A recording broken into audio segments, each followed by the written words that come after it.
If you need to borrow cash quickly, it can be difficult to know where to turn, but don't worry, you do have options.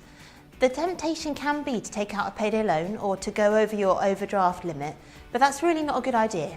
It can work out loads more expensive and can actually make it harder for you to borrow again in the future, because both impact your credit rating.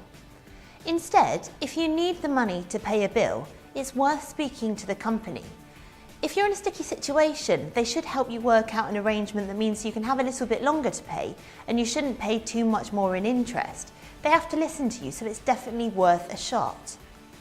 If not, then it's worth speaking to your bank or building society to see if they can temporarily extend your overdraft limit.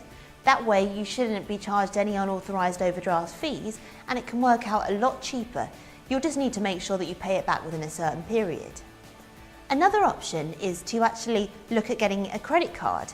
Most credit cards will now let you check your chance of getting accepted before you apply.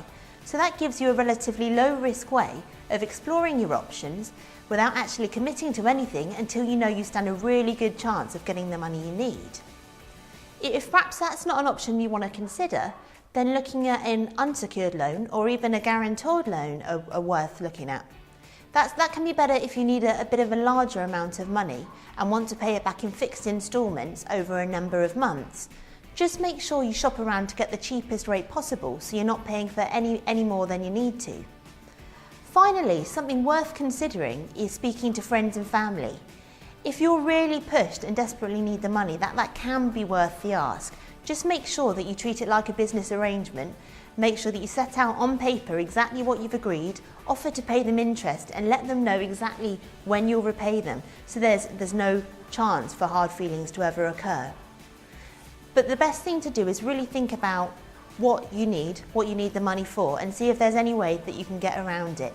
And if you do need the money, then just plan carefully how you can pay it back for the quickest amount of time and the lowest cost to you.